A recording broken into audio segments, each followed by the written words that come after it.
Assalamualaikum, salam malam Kliwon. So, seperti biasa, Santai Chill akan membawa anda masuk penerangan kisah misteri.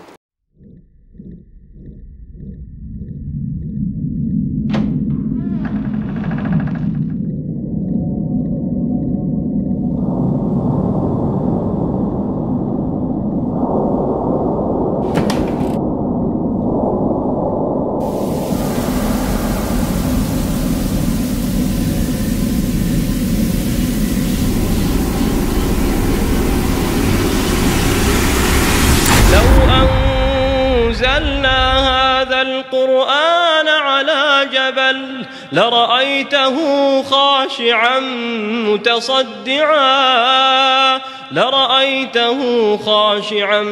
متصدعا من خشية الله وتلك الأمثال نضربها للناس لعلهم يتفكرون.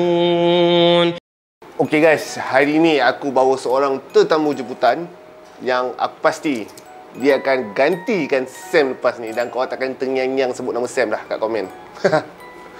Okay, sebelum tu Syuk, kau perkenalkan dulu lah kita punya ni.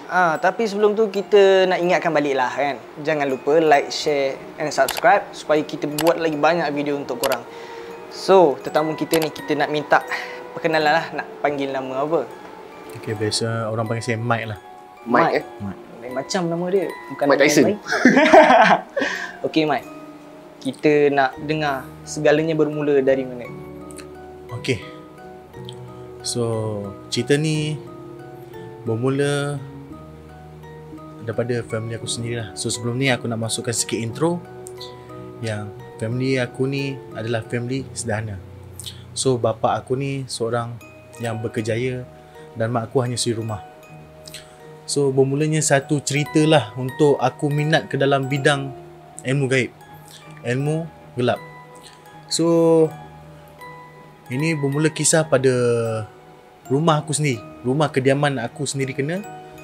So pada satu hari, ini cerita bermulanya satu pergaduhan antara family aku dan family belakang. Bukan gaduh apalah. So ni semua berkenaan cinta monyet. Cinta monyet biasalah, cinta monyet. So si perempuan ni hantar surat ke tingkap kita sampai pecah, letak batu, getak.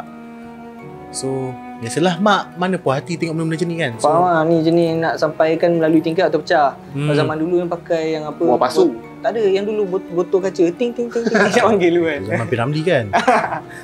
Okay. So jadi cerita, keluarga kami ni agak senang. Bukan kata senang melampau, agak senang. So apa yang kita ada, kita suka share pada jiran. Contoh pada makanan apa. So pada satu hari kita nampak lah kelainan pada jiran si belakang saya ni. So kita hantar makanan, jika ada lebih kita masak, kita bagi jiran belakang. So bila mak saya hantar, jiran belakang ni mula dengan perangai yang agak kurang menyenangkan lah. Dia dalam keadaan sepada bogem, dia makanan laki dia, kita hantar makan, kadang-kadang peluk bini dia, macam tak ada hormat privasi orang. So mungkin dia nampak keluarga kita senang. Pada satu hari itulah bermulanya bau kemenyan. Okay, so bau kemenyan ni tiap malam kita pelik. Asal pukul 10 mesti bau kemenyan. So dalam keadaan kita tidur, kita bau kemenyan. Nak kata rezeki yang Allah bagi, pada satu malam tu saya nampak seorang lelaki bertengkolok dan seorang wanita di sebelahnya menampingnya. So saya pelik, dekat pukul 11. Mana ada orang datang? Orang kata tunjukkan bertengkolok. Apa malam ni macam zaman Sultan Melayu Melaka pula. So dalam tak sedar kita lalu zoom, orang tu tak hilang. Ush, pelik lah. So mula ingat sekadar mainan mata. So lama kelamaan ayah dan mak saya nampak sedikit perubahan. Nak kata drastik tidak, tapi mula sedikit demi sedikit. Ayah saya jadi marah, kurang solat. Mak saya pula marah tak tentu pasal. So kita pelik, family kita pelik. Anak-anak makin degil. Kenapa? So pada satu hari, ayah ambil inisiatif, kita pergi berubat. So kita pergi berubat di rumah tukang ubat ni. So dia menggunakan medium telur. Telur ni sebagai satu bahan untuk diserapkan energi buruk ni ke dalam dia. Okay, so dia menyerapkan energi buruk. So aku ni ditugaskan sebagai perantara untuk melihat apa yang ada di dalam badan tubuh family aku. So ustaz tu baca dan pegang pada bahu. Dia baca something, so kita tengok tak ada apa-apa. Pelik, ustaz pun pelik. Panggil adik nombor 2. Lagi sekali buat. So pada bapak saya saja ada lebih kurang 20 ekor, mak saya 10 dan saya 15 ekor. Tu tadi siapa yang nampak? Adik saya nombor 2. Adik nombor 2. Adik nombor 2 ni bukan cakap apalah. Masa nenek saya sakit pun dia boleh tahu nenek saya sakit apa yang ada kat badan dia. Rezeki dia melalui tidur. Datang tu melalui tidur. Okay. So dia nampak. Lepas tu kita buang lah secara orang kata secara tradisional lah, senang. Secara tradisional kita buang slow. Dan bila kita pecah telur tu, kita nampak ada kesan darah, keluar darah. So kat situ maknanya benda tu dah masuk ke dalam telur. Dah tak jadi telur, jadi darah. So biasalah kita kalau orang Islam, kita tahu benda tu ada, kita akan buang di sungai. Okay.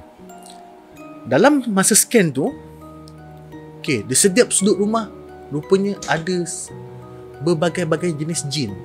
Contohnya masa tu di depan rumah saya, rumah aku, kita nampak ada seekor harimau berkepalakan manusia menjaga di hadapan pintu. So selama ni kita ingat angin yang membadai tingkap, bukan, rupanya dia. So manakala di dalam rumah, ya betul tadi, lelaki tengkolok dan bundiknya rupanya. So di dapur ada lain, di sebelah rumah ada lain. Disampaikan rupanya, baru saya tahu, itu adalah laluan. Laluan pada zaman dahulu digunakan oleh jin. So alhamdulillah sekarang kita dah pindahkan laluan tu. Selepas kita dah settle semua tu, rupanya dah tahu apa punca, apa jadi, rupanya jiran belakang yang buat.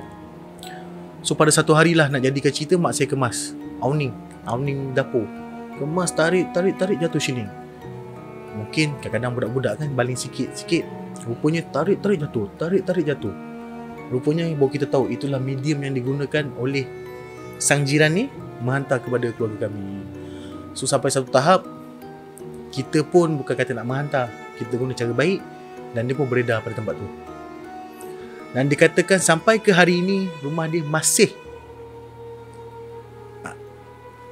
mempunyai penduduk walaupun dah kosong. Ada satu ketika kawan-kawan adik saya lah, jenis yang orang kata budak-budak muda lepak belakang rumah nak santai. So dia pun kencing di kawasan belakang rumah tu. Sebab rumah kosong, kita tak tahu, tak ada orang. Kencing rumah orang tu, kencing tengah buang air, tingkap terbuka sendiri dan dia memandang macam ni. Allah. Adik saya pun tak cakap banyak lah. So dia pun lari ke belakang. Kawan-kawan dia lah, punya kawan-kawan dia pun nampak situasi tu. So ada kalanya dia orang lepak di belakang, nampak ada benda meloncat di belakang kereta. Sebab kita ada parking kereta belakang, so nampak. So sejak hari itulah macam saya sendiri dah jatuh hati dengan dunia gaib. Mengelak. Sebab apa? Kita nak tahu apa sebenarnya benda-benda ni dan apa yang dia mahu. Okay Mat, tadi ada cakap macam dah dipindahkan laluan tu. Siapa yang buat tu? Ustaz lah? Ustaz lah, kita panggil ustaz. Masa tu kebetulan saya pun tak berapa pandai dalam bidang ni. So ustaz tu pindah ke jalan yang lebih baik lah. Sebab ada satu masa saya balik rumah awal pagi, ada benda tumpang di pokok jambu saya. So jiran nampak lah masa nak pergi solat subuh. Saya balik pun subuh, biasalah darah muda. So balik subuh, nampak ada lembaga di atas tu. So sejak hari tu benda jadi slow. Sebab kita selesaikan semua jadi slow. So tiada apa-apa. Masa saya berpindah daripada sekolah Majid Tanah ke sekolah menengah teknik di Melaka Tengah. So masa saya tingkatan 4, biasalah budak baru masuk, so kita akan diuji lah oleh sini-sini ni. Nak tengok kental kita macam mana. Nak tengok kental kan. So dia kejut kita, "Mike, bangun, teman abang kencing jap." Okay, kita ikut. Sampai dekat belah air, boom, sweet candy. Sweet candy keluar. Rupanya senior dia bergurau. Prank lah. So masa tu kita rasa kita dah form 4, kita bukan budak lagi, mainan kan. Pada satu hari, benda tu bermula semula ke dalam diri saya, ketika kami tengah buat postmortem ataupun mesyuarat malam bersama ahli-ahli dom lah. So ketika saya punya ketua dom bercerita dan terus bercerita, mata saya tiba-tiba tertumpu pada sudut bilik saya, dom saya. Di satu tingkap, dan saya nampak ada kain putih turun slow dan slow. Dan dia pandang saya dan melambai dengan secara perlahan dan perlahan, kenyit mata dan dia hilang. Dia kenyit mata? Kita menyet, hilang. Oh, Berkelip. ingatkan dia kenyit mata je ni. Oh, kalau katanya kita pun rasa tergugat iman. Okay. So kenapa saya pelik, kenapa terjadinya perkara tu? So saya tanya si sini, ada tak kisah silam lah, kisah seram di sebalik dom ni? Ada. Di kawasan dom saya, tiba-tiba tengah-tengah dom ada satu pokok pisang. Tengah-tengah dom. Tengah-tengah dom, antara dom lama dan dom baru. So mungkin budak sekarang yang duduk sekolah tu dah tak tahu. Ni kisah sini lah. So kat situ ada satu pokok pisang. Rupanya sini ni punya degil, dia pergi potong pokok pisang tu. So pokok pisang ni kita tahu salah satu medium. Sebenarnya pokok pisang ni kita fahami kalau kita tengok pokok pisang ni memang adalah salah satu tempat entiti ni melekat, duduk, yes, tumpang. Contohnya kalau nasuk khabar pada tahun bila saya tak ingat, ada satu bomba terjumpa sweet candy melekat di pokok pisang. Kalau ada lah anda baca, kat situ ada. So saya pun pelik. Dalam masa berapa minggu saya dah belajar dengan seorang senior. Okay, seorang senior lah, saya duduk sini ni memang santai, duduk relax, kita tanya dia jawab. Yalah, sesi pembelajaran, tanya jawab. Dalam masa berapa, dalam 10 minit 20 minit, tiba-tiba pintu tu buka. Rupanya sini yang saya tanya tadi baru masuk bilik. Dan saya tanya dia, abang kat mana tadi? Abang kat bawah, dekat bilik prep. Tak ada bang, saya cakap dengan abang kat sini. Abang kat bilik prep. Oh sudah, kat situ kita dah pitam lah namanya. Pitam. Kenapa? Selama ni kita cakap dengan siapa ni? Berapa lama masa tu cakap? Lebih kurang 10 minit, mungkin 20 minit lah. Kita berborak tanya bang ni macam mana. So keadaan tu masa tu, okay, kita tengah borak macam ni, tiba-tiba ada pintu sini. So penonton ni pandang situ balik, pandang sana, sini, pandang sini, hilang.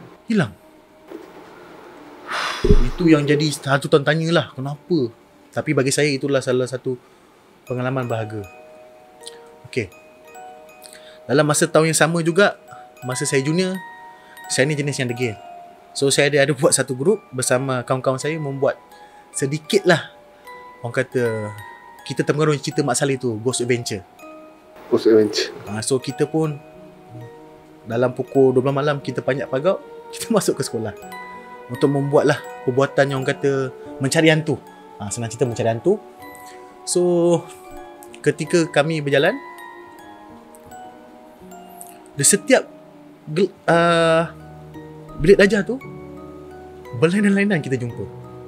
Contohnya, awak bayangkan, ini adalah blok dan ini adalah blok. Blok So di sini adalah pokok. Blok pokok tengah. Pokok, kira tanam pokok lah tengah, panjang, tinggi. So patut anginnya pada sana bawa ke sini. Tapi pada malam tu angin lalu tengah saja. Dan pokok tu dalam keadaan goyang yang sangat-sangat, orang kata risau lah, macam ribut. So kita masa tu bergerak dalam masa 5 orang. So kita bergerak. Tak apa, itu pokok. Masa tu masa zaman saya dulu tak adalah kata kamera tu canggih. Paling canggih pun 8 megapixel. So kita gunakan kamera tu, Sony tu, kita ambil gambar. Pap. Kita berjumpalah dengan satu entiti yang orang panggil Ops. Ops ni sejenis, orang kata, bola tenaga lah. Bola tenaga, makin merah lingkaran dia, makin power dia punya kuasa. Jika dia langgar kita, bukan kata insya-Allah lah, kita akan kesan lebam di badan. So biasa Ops ni biasa di sekolah. Sebab apa? Sekolah ni on off. So maknanya kita sekolah selama 6 bulan, lepas tu kita cuti 2 minggu, 3 minggu. So Ops tu akan datang ke kawasan yang kosong. So kita dapat Ops, saya dapat kucing hitam, saya dapat sweet candy. Yang paling saya terkejut, saya dapat toyol. Gambar-gambar tu masih ada. Dalam gambar tu, kamera tu hilang secara tiba-tiba, hanya disimpan dalam loker dan hilang gitu saja. Kamera hanya kamera, orang kata kamera biasa. Cybershot lah masa tu. Ya, cybershot. Boleh hilang gitu. Kita pun pelik, mana kamera? Kita nak tengok balik gambar tu, nak check balik. Hilang. So saya pun pelik. So sejak hari tu masing-masing stop buat sementara. Sebab dah terlampau banyak kita jumpa. Bila kita jumpa benda ni suka. Sangat-sangat suka kat kita. Sebab dia tahu, kita tahu dia ada. So selepas kata zaman junior saya tamat, okay, saya masuk ke alam senior. Saya masa tu ketika tu nak solat maghrib. Pak Imam, Allahu Akbar, baru nak angkat takbir. Perempuan di belakang, Allah, menjerit. Rupanya kes rasuk. Selepas kita selesaikan kes tu, kebesokan harinya kita tanya yang mana cikgu ke apa sebenarnya yang berlaku kat sekolah. So ada yang salah seorang orang lama kat situ lah, kira orang lama, kira dia duduk situ dah lama. Dia kata sebenarnya kawasan ni pun kadang-kadang 3 atau hingga 5 tahun nak akan berlaku kes inilah merasuk ni. So disebabkan dia adalah segitiga bermuda. Okay, antara sekolah agama lelaki, sekolah agama perempuan dan salah satu sekolah lagi saya ingat. So itu adalah laluan dia ketika itu. Maksudnya 3 penjuru tu dia akan lalu tengah-tengah tu. Dia akan lalu ikut lingkaran tu. Oh, lingkaran 3 tu. Yes. So kebetulan sekolah saya ada lingkaran dia. Okay, masa tu, so sebab kita tahu cerita, makin lama kes makin meningkat. Macam COVID, meningkat dan meningkat sehingga kita pun terkejut. Kan, ni jerit, tu jerit. Ada yang orang yang pandai ilmu, dia ambil. Dia kata apa? Dia membetulkan. Yang tak pandai, ambil kesempatan buat mainan. Macam tu lah budak-budak. So yang saya rasa agak masa tu agak terkejut lah. Ada salah seorang junior saya, dia pandai dah ilmu punya. So dia menggunakan satu bilah keris kecil untuk menyembelih jika entiti tu tak nak keluar dengan cara baik ataupun bukan Islam. So sembelih, nak banyak jugalah dia sembelih, lebih kurang lebih dengan 10 ekor rasanya. Tu saya terkejut. So masa ketika itu, pengalaman paling bahagia saya adalah kat luar. Entah secara tiba-tiba terdetiknya hati kita untuk membaca Yasin di luar. Masa saya baca Yasin luar, sebelah saya adalah pokok besar. Pokok kata, dia kata pokok lama lah. Biasa kita fikir pokok besar ni, orang anggap, wah ini pokok Adalah penunggu. ada penunggu, orang jagalah apalah kan. So bila kita tengah baca, saya tak sedar dagu saya dekat lantai. Maknanya kita baca makin lama makin rendah. Bismillahirrahmanirrahim, Yasin wal Quranil Hakim. Normal. Kita masuk seterusnya sikit. Lalu sekali saya nampak saya dekat dah tunduk habis. Asal ni? Masa tu lah saya dah rasa meremang satu badan. Kita tak perasan. Setelah saya tutup je Yasin tu, dia normal. Boleh bangun balik. Boleh bangun macam normal. Dia ibarat macam benda tu pressing kau ke bawah lah. Macam pressure. Kalau pernah dengar cerita lah, kalau ada kata salah satu hantunya hantu yang budak, suka berpaut pada bahu kita. Pernah dengar tak? Setupu saya ada pengalaman, nanti saya akan cerita. Pernah dengar. Tapi rasa seolah-olah ada beban. Ada beban di bahu kita, padahal kita tak ada pun. So saya tutup Yasin, dan sejak hari itulah saya dapat anugerah pada Allah SWT yang saya boleh merasa kehadiran. Saya tak nampak, tapi saya boleh rasa apa kehadiran yang ada di sekeliling saya. Kalau ada rezeki, dia datang, kita boleh cakap lah dia kat mana, insyaAllah. So tak ada masalah kat sini. So tadi pun saya ada jumpa seseorang kat luar, insyaAllah dia pun tak kacau kita. Okay. Aduh. Dan aku tak nak cerita pasal studio ni kan, tapi rahsia lah. Nanti kesian lah dekat kru aku nanti kan. Aku tidur sini tau. Aku tidur sini. Sebab tu aku tanya, kau nak cerita pasal studio ni, cerita kat aku kat luar nanti. Okay. So selepasnya saya dapat, orang kata anugerah lah, anugerah. Ni saya cerita pengalaman tu, anugerah. So saya dengan squad saya lah, kata lebih kurang 10 orang pelajar bersama guru saya, ustaz, dan salah seorang ahli Darusshifah. Dengan Darusshifah tu kita pergi ke sebuah kuartus guru yang kosong. Masa tu ada guru baru nak masuk. So kita pun mula baca Yasin. Bila baca Yasin, Sampai satu ketika kita baca, pum, kelip mata, buka mata dia muncul. Apa perasaan anda berdua? Tak jadi baca aku. Maksudnya kau seorang dah nampak lah. Bukan, ketika itu 10-10 kena. 10-10 kena. Dan yang masing-masing yang lain semua mengalah. Okay, masa dia buka dia nampak, setiap orang tu nampak benda yang sama ataupun setiap orang tu seorang-seorang lain-lain? Tak silap ceritanya yang sama. Sebab apa? Benda ni kita tak tahu. Ini kuasa Allah. So kita buka, ush, ya Allah tuanku. Buka lagi, Ada yang tercampak tu. Wah, ada yang terus lari.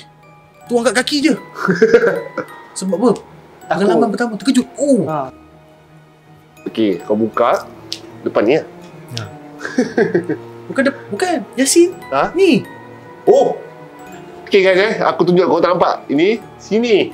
Ni Yasin ni. Kat sini dia punya muka. Itu memang nampak. Okay, so, dia dah memang dah. So memang masa tu waktu memang sangat-sangat kritikal lah, terkejut. So ustaz tu pun mengajar kita membaca ayat kursi. Okay, sebelum tu kan, masa kau nampak muka, kau boleh describe macam mana muka dia sebenarnya? Ke ataupun kau dah tengok semua, jom tutup balik mata dia tu? Kita kalau kita cerita pun muka dia mesti orang kata iskoman.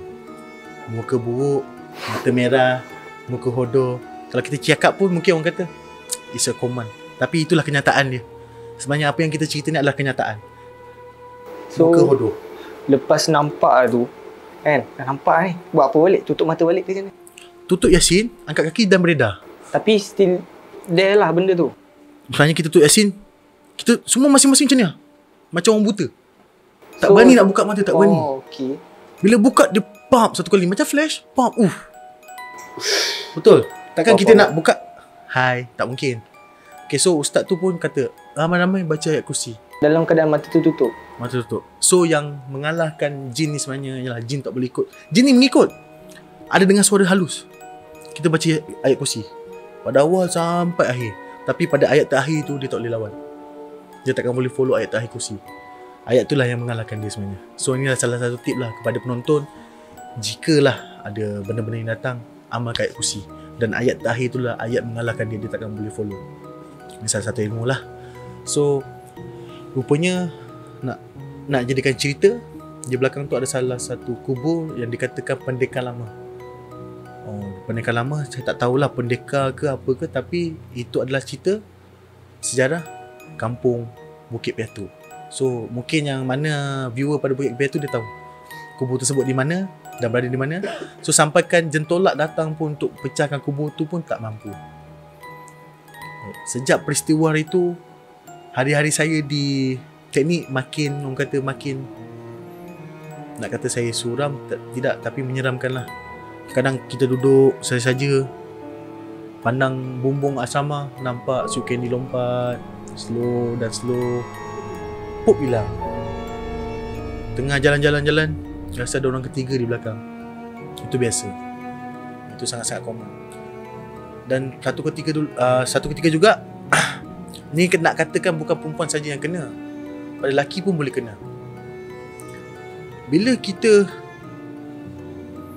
menolak saka ataupun entiti yang berketurunan, so kita akan perit. So masa tu kebetulan junior saya, dia ada entiti 3 atau 4 ekor daripada family dia. So kita kat situ kita terkejut lah. Kejap-kejap jadi buaya putih, kejap jadi rimau, kejap-kejap jadi burung helang. Tapi yang keempat, wali tu tak pernah muncul. Wali? Maksud saka yang berbentuk wali? Mungkin, mohon alam, saya pun tak tahu, sebab itu yang dikatakan kepada saya, itu adalah wali. So kita nampaklah kat situ. Kadang-kadang kita macam pelik. Adakah ini benar? Adakah ini betul? Tapi bila kita tengok depan mata, awak memang tak akan dapat pengalaman tu di mana-mana. Betul saya cakap, ini betul. Aku rasa aku tak nak pengalaman tu. Kalau boleh tak nak. Tapi daripada segi mic cerita, benda tu lompat ada lalu belakang dia, dia macam biasa je tau. Dia relax je. Kalau aku jadi benda tu, nampak Allah. Tapi masa kau start takut tu hanya sekali ya, masa yang first time kau buka yang kau cerita tadi tu? Masa tu pun tak takut. Tapi kita pelik, terkejut lah. Macam, asal makin rendah kan? Okay. So sejak hari itulah kita masih kata nak berkecimpung lagi ke dalam tu. So kawan saya ni ada seorang yang mahir dalam bidang ayat. So yang kita adalah setengah orang ni tak percaya wujudnya apa orang kata entiti. So kebetulan dia rasa murah hati baca secebis ayat. So bila dia baca, kamu lihatlah dia pokok itu. Dia pun pandang, 3 hari demam member. 3 hari. Sasau dia. Sasau. Pun pengalaman saya pernah. Kita budak asrama, biasa bawa phone kan sorok. Duduk kat tangga on the call dengan awek lah, borak. Kat pokok tu tiba-tiba saya nampak terbang sayu-sayu. So macam kenapa benda ni harus muncul kat kita saja kan, macam pelik. Tapi bagi tahu member masa tu. Tak, kita tak payahlah kecoh-kecoh kan. Bila kecoh kita beritahu dah lah benda tu dekat dengan kita. So kita senyap je lah. Masa dia terbang tu dia pandang ke? Dia nampak tak? Tak, kita pun nampak terbang, kita tunduk lah takkan kita. Mana tahu masa dia terbang tu dah terus. Takut angkat kepala depan mata. Jam bosku. So itulah orang kata pengalaman lah masa zaman sekolah. Itu yang membuat kita lagi minat. Okay, selepas saya habis sekolah menengah, masa saya nak menjalani ke politeknik, so saya pun adalah kata kita pun dulu belajar pada YouTube, tengok pada orang, pada Facebook, apa ni kita belajar slow. Sampai tahap saya masuk politeknik, saya berjumpa dengan seorang kata nak kata pakar perubatan lah, senang. Saya panggil dia Tok je. Okay, Atok ni mula saya tak percaya dia. Sebab apa? Dia kata dia macam ni. So pada satu petang tu dia invite saya lah ke rumah dia. Di dekat dengan UiTM. So saya pergi ke sana. Saya duduk. Kebetulan masa tu ada majlis kenduri tak silap saya. So selepas selesai kita orang berborak bulatan. So pada situlah saya belajar ilmu-ilmu cincin, ilmu-ilmu gaib. So mungkin ada antara viewer yang kenal cincin-cincin batu, saya pun tak tahu. Ada yang cincin jarum emas. Pernah dengar kan? Pernah. Itu untuk kebal. So saya pernah buat testimoni kat, kita tak percaya kalau setakat orang cakap betul. So Atuk tu pergi ambil pisau di dapur, dia ambil selai kertas, dia potong. Selamba je. Kertas tu koyak dengan mudah. Cuba nak awak pegang cincin ni, awak tutup, awak selawat.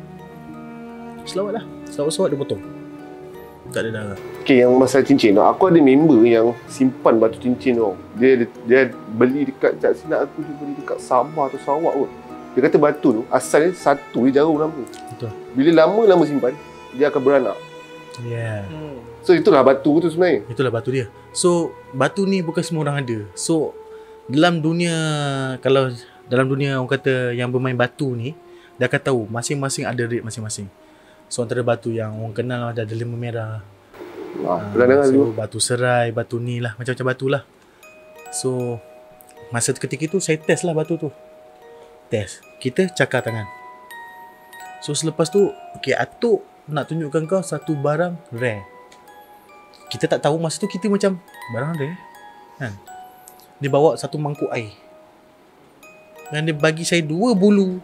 Tak bulu apa, macam bulu kata warna coklat halus je. Bulu apa itu? Cuba tak naik. So itu adalah sebenarnya bulu perindu. Okay, bulu perindu ni sebenarnya kalau nak ikutkan, dia adalah untuk attraction, untuk naikkan aura kita supaya orang lebih minat kita. Bagi orang yang bekerja public relationship, memang bagus lah guna benda ni. Tapi itu saya tak saran lah kepada orang yang tak pernah pakai, jangan pakai. So nak tahu jantan tina dia ada cara. So dengan mangkuk air tu kita tahu jantan atau betina. Benda ni kena pair. So bila pair, kita masuk ke dalam satu plastik. Percayalah cakap saya, dalam masa 2 minggu atau 3 minggu awak akan nampak tiba-tiba muncul satu bulu halus. tiba-tiba muncul lagi bulu. Muncul dan dia beranak rupanya. So kalau bulu ni pun diambil pada bulu yang terbalik. Bulu terbalik. Bulu terbalik. Maksudnya? Ditanam, bentuk dia terbalik. Biasa bulu normal dia besar kecil kan? besar kecil ni.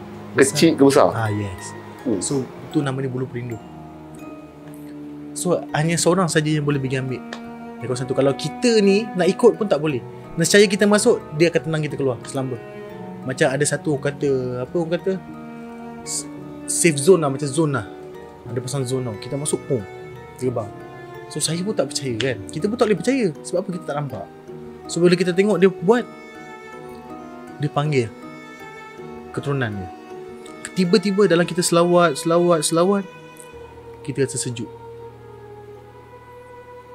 Rupanya yang datang puteri Gunung Ledang. Itulah orang kata salah satu rezeki saya pada petang tu. Puteri tu lalu pusing antara kita orang. Nampak?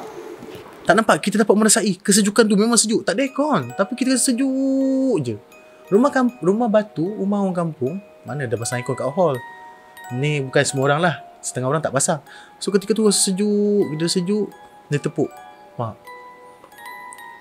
Dia tanya, Mike, ada rasa tak? Ada orang tepuk kita.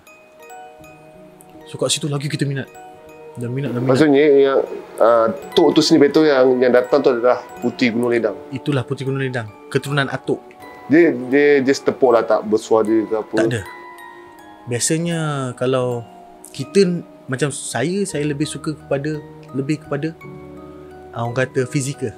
Tepuk, rasa, supaya bila bercakap kita akan lari punya. Betul, lari. Betul. So pengalaman tepuk tu pun ada satu. Masa tu ketika saya sedang melepak di rumah kawan saya, kita isap shisha. Isap shisha tengah malam, pukul 2 pagi. Tengah isap, Syok bawa balik kerja, isap shisha. Member saya ni melata. Yang melata ni pula, dia dapat tengok tau. Dia ada kuasa, kata bukan kuasa lah, hijab dia terbuka. Dia nampak Mike ada benda dekat tepi tu. So terkejut. Benda apa kau nampak? Ada benda. So tiba-tiba nak jadikan cerita pukul 4 pagi ada budak-budak naik basikal. Seorang naik basikal. Semua nampak? Semua nampak. Pukul 4 pagi tengok macam, nak pergi mana budak ni? Tak ada rumah ke? Pum, angin datang. Belaga. Tengah belaga tu, Tengah duduk. Bayangkan awak tengah duduk ni, tengah isap shisha, buat tak tahu kan, belakang awak ada tangan naik sampai ke bawah. Kau seorang? Seorang. Mandap macam ni lah. Ni kan kawan, saya mandap sini seorang, isap lah. Ada rasa tangan naik. Apa ingat baju biasa tak betul kan, rasa kan nak naik. Pum, saya bangun. Kau nak apa lah Hanan? Kau nak apa dengan aku? Aku tak kacau kau. Kau nak apa? Boom, kat kita je angin. Kat kita je, kawan-kawan tak ada. Boom. Kau nak apa? Kau cakap. Boom, dia senyap. Tiba-tiba senyap. So besoknya kita datang balik. Kita buat photoshoot. Nak record benda tu lah. Nak record. Rupanya malam tu langsui. Sebab langsui ni kalau dalam, saya tak tahulah betul ke tidak. Tu boleh sebut. Dalam bentuk angsa. Angsa yang bercahaya cerah. Ketika ambil gambar, dia kat belakang saya. Angsa yang sangat cerah. Makna angsa neon. Bentuk dia dalam kamera. Saya tak tahulah itu betul ke tidak. Tapi bila saya tanya orang, itu adalah langsui. Bentuk langsui. Gambar tu masih ada? Gambar tu tak tahulah di kawan saya. So awak bayangkan, saya jalan sini, safe zone. Saya masuk sebelah, saya berat. Faham tak? Dia ada zone dia. So kat situ baru kita tahu, okey, lagi saya dalami. Nampak? Kat situ kita akan sendiri akan rasa macam, wow, what is that? Wow, what the feel? So bersama boleh Tok Melaka. Kemudian saya pergi ke rumah dia. Sekejap. Aku nak tanya lagi yang, aku masih tertarik lagi pasal yang Puteri Gunung Ledang tu. Okey, boleh. Yang macam mana Atuk tu boleh membawa Puteri Gunung Ledang tu daripada bulu perindu tu sendiri? Bukan pada Bulu Perindu tu. Habis? Okey, macam mana cakap Macam ada orang ada ilmu masing-masing tau. Macam atuk ni berkemungkinan dia boleh memanggil apa yang keturunan dia punya. Faham tak? Dia panggil Tun Betul datang menyapa. Sebab kita tak percaya Gunung Ledang ni mungkin dah mati dah lama. Okey, manakah atuk ni manggil Gunung Ledang turun dalam keadaan sejuk. So nak jadi yakinkan cerita lagi, untuk katakan Puteri Gunung Ledang ni wujud dalam bentuk entiti, kawan saya ranger hutan Gunung Ledang. Ranger hutan Gunung Ledang. Dan dia selalulah panjat naik gunung tu untuk checkpoint demi checkpoint. So nak jadikan cerita, member dia dah panjat, dia baru nak naik. Dan member dia jumpa dia kat atas lah, dengan keadaan baju koyak-koyak. Mat, kenapa kat sini? Bukan kau pun nak naik ke? Ya, aku dah naik dah. Tak pesan aku ke? Dah borak-borak, member pun sampai. Macam tu cerita nampak? So benda tu pun hilang. Benda tu menyerupai lah. Menyerupai dia. So ada yang cerita lain, kawan saya jumpa tengah jalan, dia nampak orang tu membawa macam troli tau di Gunung Ledang. So ini saya pun pernah dengar juga cerita ni pada orang lain, tapi bila dia cerita, sebab dia adalah ranger hutan, so kita tahu itu tempat dia bermain. So bila dia jumpa, oh mana betul lah ni. Betul lah benda ni, bukan nak kata kita yakin pada dia, no. Sebab ni semua kuasa Tuhan, mungkin benda tu wujud. So sebab itu bila Tok ni panggil, memang keadaan ni sangat-sangat sejuk. So kita lagi yakin, Tok, bila saya boleh melawat rumah Tok lagi? Betul. Bila kita boleh melawat, kita nak belajar lagi dalam. Nak belajar lagi, nak tahu. So kita datang pada esok hari, lepas seminggu. Lepas seminggu saya datang balik ke rumah dia. Rumah sebenarnya tu rumah saudara dia lah. So rumah dia belakang je. So di rumah tu barulah saya belajar mengenai minyak. So awak agak minyak apa tu? Minyak Dagu standard. Minyak dagu apa? Bukanlah, kita tak main lah minyak dagu ni kan. Minyak dagu pun kalau saya pakai pun saya seram sebab banyak pantal larang. So saya belajar minyak pengasih. So tu antara ilmu yang saya belajar lah.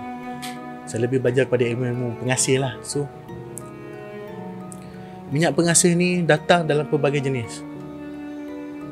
So ada yang menggunakan bulu perindu sebagai medium, ada yang menggunakan air mani gajah, air mata duyung, bulu perindu.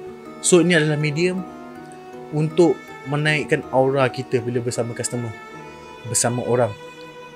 So saya pun pernah testimoni ni, barang ni alhamdulillah memang betul. Kita bukan nak percaya pada minyak tu, bukan, no, ini semua kuasa Tuhan. Tapi dengan minyak tu, yelah, datang kat orang senang. Nak kata Usha awet ni petik 10 orang datang, walaupun muka saya pecah. Percaya tak percaya? Tak apa. Tak apa. So kalau benda tu masih melekat kat kita, sebab apa? Benda tu minyak. Okay, minyak tu, dia ada masuk setiap minyak kan, sebab ada banyak-banyak jenis kan. Setiap jenis tu ada penunggu jenis. Atau minyak tu sebenarnya tak ada penunggu. Minyak tu kosong, diisikan dengan benda-benda macam ni lah. Diisikan dan dibaca dengan ayat-ayat dia lah. Saya pun tak tahu sebab kita pun tak nak expose lah ayat dia. So ada ayat dia baca. So minyak tu dalam masa 3 hari akan okey pakai. Ada yang sampai 40 hari kena perang. Terpulang lah pada mana-mana individu yang buat minyak tu.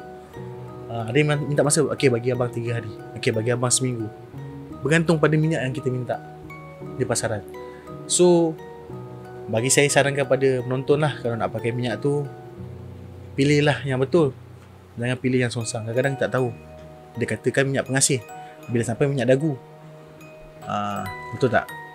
Minyak dagu ni biasa Thailand lah. Tapi cara penggunaan minyak pengasih dengan minyak dagu sama kan? Minyak dagu lain, sangat-sangat lain. Okey, contohlah awak perempuan, minyak dagu, saya tak pening, calik ujungnya. Dia datang awak, saya sentuh. Sentuh je. So tiba awak akan teringat saya, dan awak nak mendampingi saya tau. Kalau minyak pengasih lain, kita pakai di ujung jari, selawat dan gosok di kening. Gosok kening, selawat, sambil selawat lah. So mana tu akan datang sini aura tu. So kita bila orang akan datang kat kita, ya Allah senangnya orang yang kita senang. Okay. So kat situ juga saya dah belajar pasal tongkat. Dia katakan tongkat tu tongkat zaman purba, dan ada kalimah Allah berbentuk naga. Dan di situ ada tulis lah ini 5 waktu solat, apa semua kat situ, tongkat tu lengkap. Berbentuk naga. Berbentuk kepala naga. So kita pelik. Okay, saya bagi kawan saya try.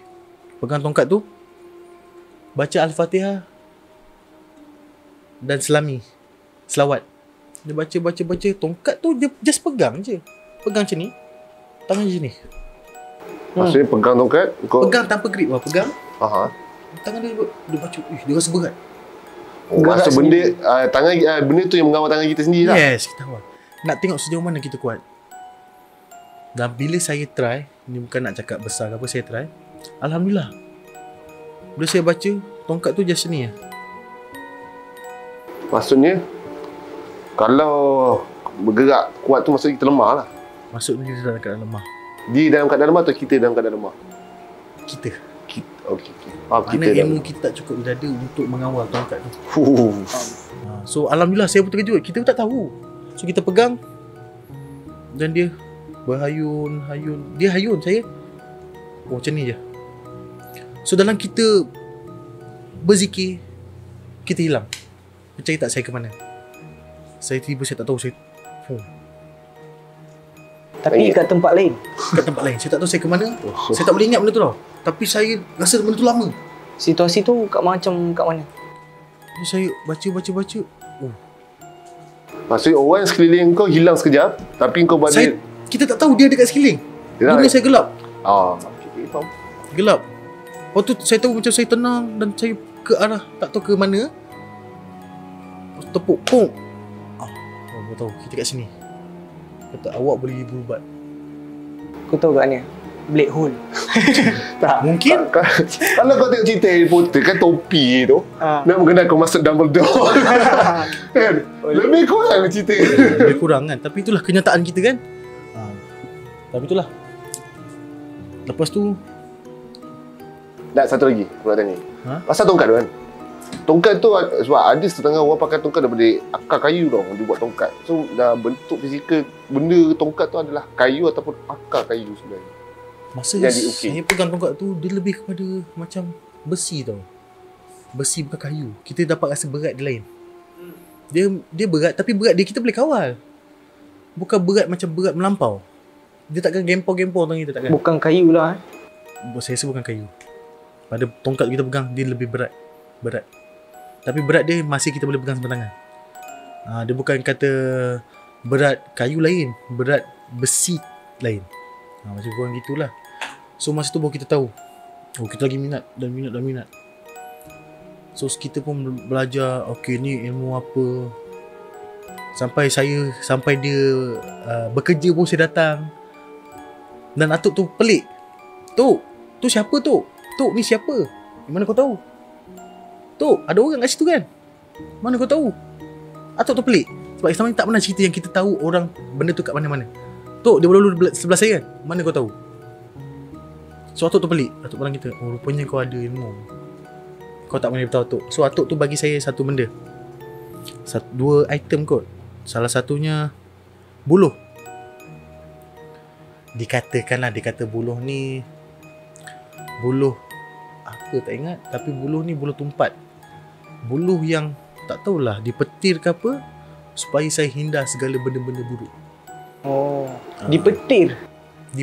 Maknanya kadang-kadang pokok yang dipetir ni adalah pokok yang penuh syafaat. Penuh ke syafaat. Penuh dengan orang kata kelebihan. Bukan pokok yang dipetir tu jin duduk. Memang jin duduk, tapi pokok yang dipetir tu adalah kayu yang kita pakai, tu adalah kayu yang antaranya boleh buat perubatan. Tak ramai tahu. Habis ramai nanti penonton cari kayu. Kadang-kadang pokok petir kat situ pula kita dah boleh dapat batu. Kalau Nasib. Kalau pokok kena petir boleh buat ni lah kan, perubatan. Habis kalau kita kena petir mati tu lah. Macam mana kan? Okey. Faham. Okay guys, aku rasa ni pun masa dah time orang kata. Pukul 11:40 41. Kita pun kesian kat tamu. Datang dari jauh nak bercerita kat sini. So waktu pun mencemburui kita. Kita mungkin ada part 2 bis? Ada. So sebelum kita tamatkan video ni, jangan lupa like, share dan subscribe. Kalau nak tengok video lagi banyak, Jangan lupa support kami. Tolonglah support view lah. Tolonglah naikkan lagi. Aduh, sedih lah. So, sampai sini saja video kami. Bye-bye.